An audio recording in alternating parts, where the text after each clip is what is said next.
ম্যাসাঞ্জোর ও মাইথন থেকে জল ছাড়ার পরিমাণ বাড়ানোয় বেড়েছে কোপাইয়ের জলস্তর। বন্যা পরিস্থিতি শান্তিনিকেতনের একাধিক এলাকায়। ফের জলমগ্ন কঙ্কালীতলা সতীপীঠ। ইতিমধ্যেই জলের তলায় মন্দির চত্বর। জমা জল উপেক্ষা করেই মন্দিরে পুণ্যার্থীদের ভিড়। এই তো এই নদী থেকে জল পুরো ভেতরে ঢুকে গেছে, এত পর্যন্ত জলে পুকুরটা পর্যন্ত পুরো জলে ভরে গেছে। এইভাবেই পুজো দিলাম আর কি। এর থেকে বেশি জল হলে তো প্রবলেম, কারণ কি অনেক বয়স্ক মানুষ যাচ্ছে, সব থেকে বড় কথা। প্রচণ্ডভাবে বেড়ে যাচ্ছে, আর কিছুক্ষণ পরে মনে হয় মন্দির চত্বরটা আরও জলে ভর্তি হয়ে যাবে।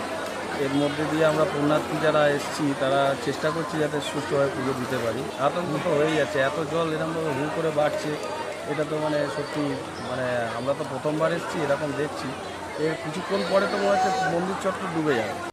হাঁটু জলের মধ্যেই মন্দিরে বিয়ে করতে উপস্থিত পাত্রপাত্রী। বরকনের সাজে পরিবার আত্মীয়দের সঙ্গে নিয়ে মন্দিরে বিয়ে করেন তারা। আশঙ্কা, জলের পরিমাণ আরও বাড়লে বন্ধ করে দেওয়া হতে পারে গর্ভগৃহে পুজো।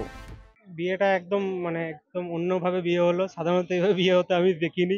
আমি অনেকগুলো বিয়েতে এসেছিলাম, খুব ভালো লাগলো এইভাবে বিয়ে হলো। স্মরণীয় হয়ে থাকবে এই দিনটি।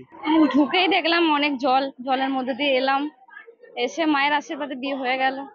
একটু অসুবিধা হলো, বাকি মায়ের কৃপাতে সব ঠিকঠাক হয়ে গেছে। খুব ভালো লাগলো, সারা জীবন মনে থাকবে যে এইভাবেও বিয়ে করেছিলাম। অতিবৃষ্টিতে খুবই খারাপ অবস্থা দক্ষিণবঙ্গের জেলাগুলির। একাধিক জেলার বিস্তীর্ণ এলাকা জলের তলায়। মন্দির চত্বর জলের তলায় থাকায় ভোগান্তিতে পর্যটকরা। শান্তিনিকেতন থেকে শুভদীপ প্রামাণিকের রিপোর্ট, NKTV বাংলা।